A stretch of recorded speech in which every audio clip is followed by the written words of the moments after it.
This is WNEP TV 16, the news station.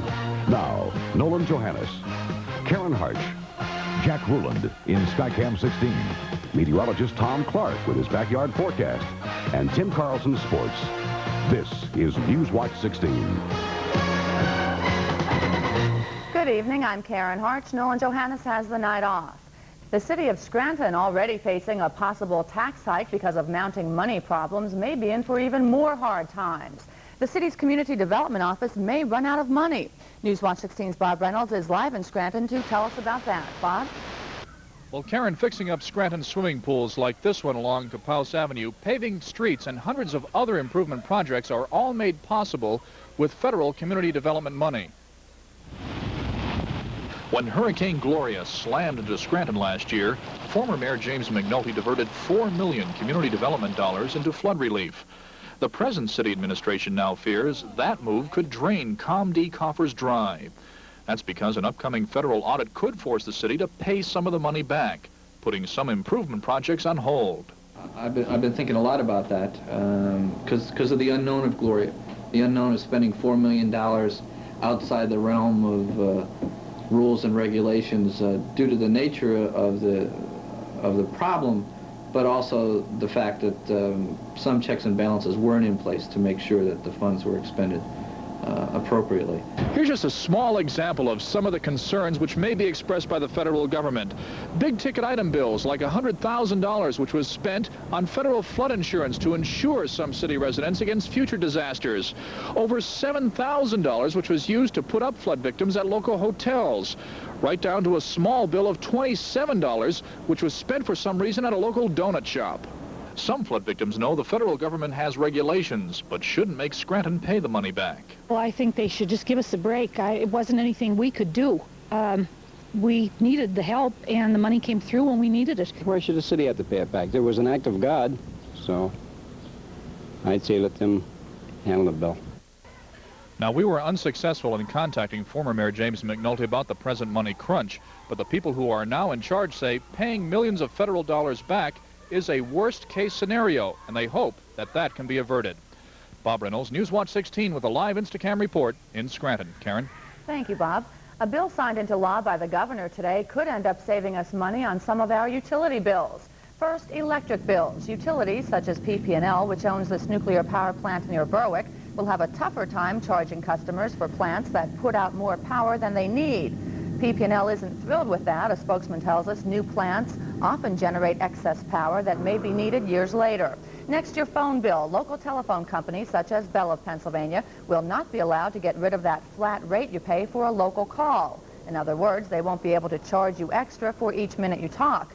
Bell had wanted that, but the PUC has already said no. And the PUC has been given the authority to say no to a rate increase for utilities that offer poor service. You may remember back in April, the PUC did that when it turned down a rate hike request by PG&W. It said the water company just doesn't provide good enough service. PG&W had no comment on the new law that backs the PUC decision. Things look a bit brighter in the Allentown area tonight after a forecast of economic gloom with Mack Trucks moving its operation and jobs out of state. The truck company has agreed to sell 2 of its plants in Allentown to a developer from Florida. All he needs is tax-free financing to make the sale complete. It would mean 200 jobs to start. The buildings would be used by light industry and commercial businesses and should be open in 8 months. One portion has already been set aside for school bus maintenance. Another plant here is being turned into an apartment complex as part of another project. The mayor of Allentown sees the whole thing as an incentive to keep other industries in the Lehigh County area. When Newswatch 16 continues, we'll tell you why some people are storing their own blood. Plus some family farms that are reaping top honors. We'll take you down on the farm next. Genesee 12-Horse Sale proudly offers this limited edition serving tray. Look for this display where you buy beer. Genesee 12-Horse. It tastes imported, but it's America's own. Giant Floor's 4th of July half-price celebration is happening now. We've lowered the boom on everyday low prices. Enjoy half-price savings on famous carpet remnants in all styles and colors. Half-price wall coverings, area rugs, and outdoor carpet and grass. Giant Floors 4th of July half-price celebration, now through July 12th. Don't miss it. Giant Floor and Wall Covering Company. There's a showroom near you. Welcome to Giant Floor. Although it is unusual, it is possible to get AIDS through a blood transfusion. Now, the National Institutes of Health in Washington has advice on how to protect yourself. As Newswatch 16's Jim Rennick tells us in this Health Watch report, the solution is what some say about charity. It begins at home. Donated blood is screened for all types of harmful things, but no test is foolproof. And the Red Cross says it is possible contaminated blood can be passed on. Most of the blood that's donated goes from one person to another. But because of the AIDS scare these days, some doctors say if you're going to give blood, perhaps you should give it for yourself. Blood can be stored for up to 3 years if frozen to minus 125 degrees Fahrenheit. The idea is to save a person's blood until he needs it. But the medical director of the Red Cross Regional Blood Bank in Luzerne County says the donor needs to ask some serious questions of himself. What kind of shape am I in? Am I suitable for this?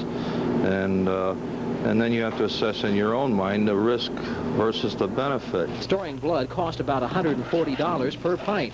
And while it can be used for elective surgery, storing it for emergencies isn't practical because it takes more than an hour to defrost it. Albert Evans has donated blood on 34 occasions, although he has never needed a transfusion. Would he want his blood stored for his own use? No, I'd go with what blood is available. Why look forward to something that may complicate your surgery worrying about it? Carolyn Pensick donates because she did need blood during surgery. Perhaps if I knew in advance that I needed the surgery, I might consider it. While many people might be considering it, the Red Cross says so far, very few are asking that their blood be stored because of the fear of AIDS. Jim Rennick, Newswatch 16, Luzerne County. Startling statistics show that kids in Pennsylvania are getting hooked on smoking at a very early age. And the Pennsylvania Health Department wants healthcare professionals to take action to curb the problem. The health department says children are becoming serious smokers at an early age, and many are hooked by the time they reach 10. Some even become regular smokers when they are only 7 years old. Health officials also suggest that schools link non-smoking with a positive lifestyle and that police crack down on underage smokers. Nearly 50 farms in Pennsylvania have been declared Century Family Farms by the State Department of Agriculture. The program recognizes farms which have been owned and worked by the same family for 100 years or more. Newswatch 16's Bob Costantini takes us to one of the oldest Century Farms designated this year. From this spot, Donald Ruck is master of all he surveys. He's the 6th generation in his family to work this land in southeastern Schuylkill County, going back to 1801. When it was part of Northampton County. I guess it's in me. I guess I could have got, good jobs too, but I'd rather stuck it out in farming a little bit. Will there be a 7th generation to work the 120 acres that are part of the original farm? Only one of Donald Ruck's 5 sons says he might be interested in taking over the hard work needed to keep it going. I'm going to Bloomsburg presently for accounting, and I don't know what my future is right now. I might someday. Dwayne Ruck's grandmother, Florence, still lives in the original farmhouse. Holding the Century Family Farm designation in her lap, she recalls that her late husband kept the farm going through the Depression and other times when they could have taken the easy way out. Well, some people just mention, why don't you sell it, some lots off, and have buildings put up the back, housing. The Century Family Farm designation doesn't necessarily mean that the Rook Farm won't someday be subdivided and turned into a housing development or a golf course. But it is, however, a recognition of the soil that's been in the same family for 185 years. Bob Costantini, Newswatch 16, West Penn Township, Schuylkill County. Looked like a beautiful day down on the farm. Yeah, nice Will blue it sky. last, though, Tom Clark? Karen, I'm afraid not. Aw. Unfortunately. When we come back, I'll show you what's coming in for the weekend. You're watching Newswatch 16 on WNEP TV. And we're proud to serve Taylor and all of Lackawanna County. At Meineke Discount Mufflers, we get some pretty tough customers. I'm not going to pay a lot for this muffler. But we don't mind. I'm not going to pay a lot for this muffler. I'm not going to pay a lot for this muffler! Meineke's the nation's discount muffler leader, so you're not going to pay a lot. Our quality Everlast mufflers are priced from $18.93 installed. Woo! I'm not going to pay a lot for this muffler. You're not going to pay a lot at Meineke. Where can you find a great night out for the whole family? At Rich's Golf Center in Wyoming, everyone will enjoy a leisurely game of 18-hole miniature golf. The golfers in the family can practice their swing on the spacious driving range. Later, see if you can hit a fastball in the batting cages or test your skills in the arcade room. At Rich's Golf Center, there is something that everyone in the family will enjoy. So come on out and treat your family to a night out at Rich's Golf Center on Wyoming Avenue in Wyoming, across from the Midway Shopping Center, open 7 days a week from 11 a.m. to 11 p.m. What a glorious day today. I guess we should take it while we have it, right? I think you're right, Karen. According to our weather charts here in the Weather Center, some changes are coming, and it will not look like this tomorrow night. A beautiful evening in the backyard tonight. Let's check in with our weather watchers and see what's going on out there in Center County. Bob Sutherland has 97 degrees in the sun. A hot thermometer. John Bashego in Summit Hill, Carbon County, has 80 in sunshine. And Barbara Chittister in Harvard, Susquehanna County, 71. A cool shade temperature up there this evening. In our backyard now, just a few puffy cumulus clouds, and the temperature is most comfortable at 75. Humidity making it feel that way at 47%. The wind northwest at 10, and the barometer is at 29.98 and holding steady. Range in temperature here, 76 for the high today, below normal, which is 82. 58 the low this morning, a nice cool start. 101 back in 36 on this date. A thunderstorm a year ago, the high temperature 80 degrees. Check that shot, a live view out the side of Skycam 16 high above Luzerne County, showing you what's left of some of those cumulus clouds this evening. They'll dissipate as the sun sets. Thank you, Jack. Beautiful view this evening from about 2,500 feet in the sky. Satellite view from 22,000 miles in space. Well, we have a ridge of clear air right here. You can see it over Pennsylvania, thanks to this high that's going to be moving slowly southeastward, and it will keep our weather dry through most of tomorrow. But look to the west. Well, it's knocking on the door once again, the hot and humid air. And at the northern boundary of that, a lot of showers and thunderstorms breaking out, as you can see on the view. This hot air will be edging up towards Pennsylvania over the weekend, and I think the leading edge will pass over the state Saturday night, and we'll be back into the soup, so to speak, I think Sunday and Monday, with temperatures rebounding back into the 80s and the humidity trending upward as well. But as it moves back in, we will get some rain. But tonight, a beautiful night for stargazing, a beautiful sight. In the west, at about 9 o'clock this evening, the crescent moon, and just below that, the planet Venus, very close by. And very close to Venus is the distant sun Regulus, a kind of an unusual combination of celestial bodies tonight, and you'll be able to see that out your back window this evening or out in your backyard. Nice cool evening. Okay, the forecast for tonight. Comfortable for sleeping, temperatures in the 50s. 52 in Troy, Taylor 54, Wallop in about 56, 57 in State College. A nice evening for the art show there tonight, and the breeze will be light, no more than 5. Here's the sunrise time for tomorrow morning, and that will be at 5:40. 8:37, sunset tomorrow night. Clear tonight, 53, partly cloudy tomorrow, 78. Saturday, mostly cloudy, but some sun mixed in. A passing shower is likely, 79 for the high on Saturday. Some showers and thunderstorms Saturday night, and then a passing thunderstorm on Sunday. The humidity comes back up, Karen, hot by Monday. Okay, thanks, Tom. The Sports Watch is next with Tim Carlson, and the Yankees making yet another trade, plus the National League All-Star starting lineup.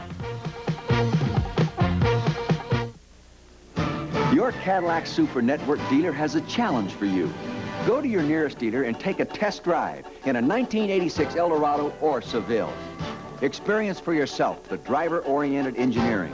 Bring the road alive with high-compression V8 power. Feel tenacious four-wheel independent suspension. This is breakthrough technology for the new Cadillac driver. Take a test drive now in an 86 Eldorado or Seville. Tell them Dick Vermeil sent you. The Genetti Dinner Playhouse, Route 309 in Hazleton, presents the Summer Entertainment Spectacular, the International Ink Spots, in person. Then, Evita, starring Jill Unger, and a chorus line in an exclusive, limited engagement. An incredible dinner and the show, from as little as $17.50 per person. Call 455-3691 for reservations. That's the Genetti Dinner Playhouse, Route 309 in Hazleton. The National League turn for the All-Stars today, right? Yes. You're not going to ask me about the Mets going in the two-seater car? Yeah, this two-seater car, huh? You'll find out in a second, Karen. Met fans are smiling wide today, not only because their team is riding high in the National League East race, but because three can't fit in a two-seater car, 3 of their beloved players will be starting in Tuesday night's All-Star game in Houston. The National League starting 8 announced this morning. The first-place New Yorkers dominate this year's National League team. The leading vote-getter, Darryl Strawberry, will be one of the outfield positions. Strawberry hitting .292 with 13 homers. Another Met to get first cracks at the American League pitcher, first baseman Keith Hernandez. Hard to believe, but this is his first All-Star start. And the third in the trio of Met starters, catcher Gary Carter. He's a 2-time All-Star MVP, but so far this year he's hitting only .240.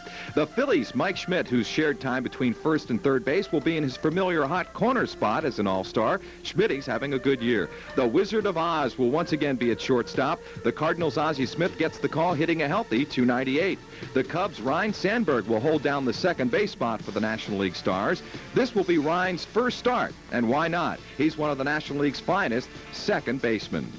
And back to the outfield, to the Braves' 2-time National League MVP and super athlete Dale Murphy. Murph has 14 homers so far this season. And the final outfield spot this year in the National League belongs to the Padres' Tony Gwynn. What else is there to say except he's one of the best hitters in baseball, currently hitting .338. Just a few minutes ago, the probable All-Star starting pitchers were announced by the respective managers. American League manager Dick Hauser had an obvious and easy choice for his starting pitcher, Boston Red Sox ace Roger Clemens.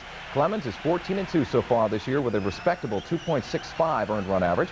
Clemens threatened the American League record for 15 straight wins at the start of the season, but lost after winning his first 14. He's some kind of pitcher. National League manager Whitey Herzog will call on New York Mets right-hander Dwight Gooden for his starter. Dr. K has been struggling of late, but let's face it, a 10-4 record and an earned run average still around 3 runs a game ain't too shabby.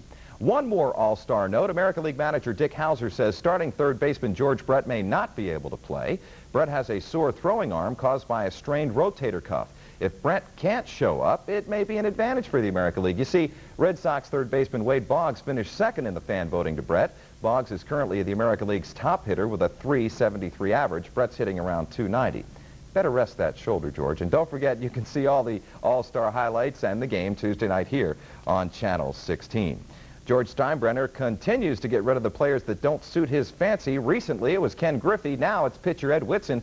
Whitson traded late last night to San Diego for another pitcher, Tim Stoddard. Stoddard is a relief pitcher who so far this year was 1-3 with San Diego and compiling a .377 ERA. Whitson came to the Yanks in 1985 from San Diego as a free agent. Since then, he's gone 15-10. This year, 5-2 with an enormous 7.54 earned run average. Steinbrenner not happy with Whitson's performances. Whitson just didn't like New York. Afternoon baseball scores. Here you see in the National League, St. Louis over San Diego 3-2 in the 7th. Pittsburgh, San Fran 1-1 in the 5th. And one of the biggest golf tournaments on the women's tour got underway today in Ohio, the Women's U.S. Open, with Pat Bradley trying for her 3rd straight LPGA Grand Slam title. Amateur Michelle Redmond, the surprise of the first round at the NCR Country Club in Kettering, Ohio. She finished today's round 1 under. 83 champion Jan Stevenson, an even par, but still on the course. 3-time champion Hollis Stacy with the best long putt of the day. She's +1, but still on the course. And defending champion Kathy Baker perfecting the curveball in the ladies' golf. She's at even par for the day. Back on the update with more of the All-Stars and, of course, baseball highlights. Okay. Bye. Thanks, Tim. When Newswatch 16 continues, we'll show you 2 area people who are lottery crazy and have the cash to show it.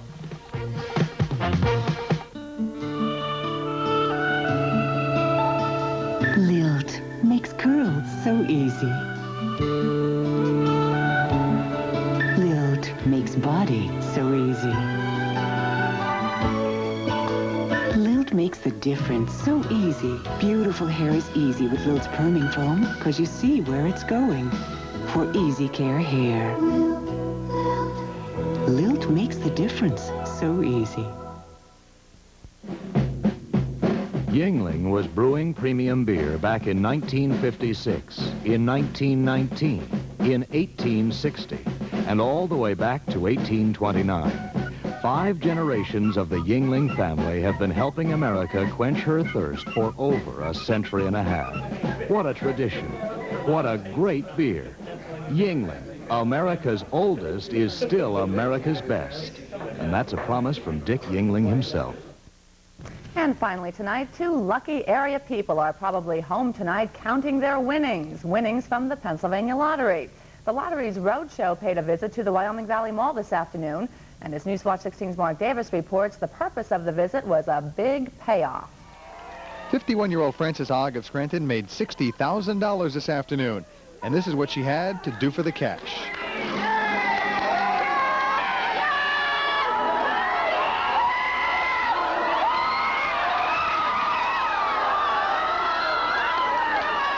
Frances, who always buys 3 instant lottery tickets, is the latest big winner in the newest instant game, Spin to Win. She bought the ticket, which gave her the chance at $50,000 to $100,000, depending on her spin. She came complete with a local cheering section who wanted her to win the most money possible. Now, as a winner, she hasn't really any plans for the cash. When I come down off the cloud, I probably will. Has it been a cloud? I obviously got friends and neighbors here. I just didn't believe it. It's just, starting to hit me now. Nearly $92,000 a year for the next 21 years. That's what Owen Boyle gets after taxes. He's the latest lotto winner. This retired steelworker from Hazleton got the first of his checks this afternoon. He gave up smoking and drinking and now uses that money for one big purpose. Play the lotto, play the numbers. And how many years ago was that? Ooh, it's about almost 8 or 9 years drinking and about 2 years no smoking. This is the 3rd big wheel spin across the Commonwealth, and the lottery says that the more people that buy tickets, the more of these types of events there'll be across the state in the weeks to come. Mark Davis, Newswatch 16 at the Wyoming Valley Mall. And that is Newswatch 16 for this Thursday. Be sure to join us tonight on the update at 11. For the team, including Nolan, who has the night off, thanks for joining us and enjoy your evening.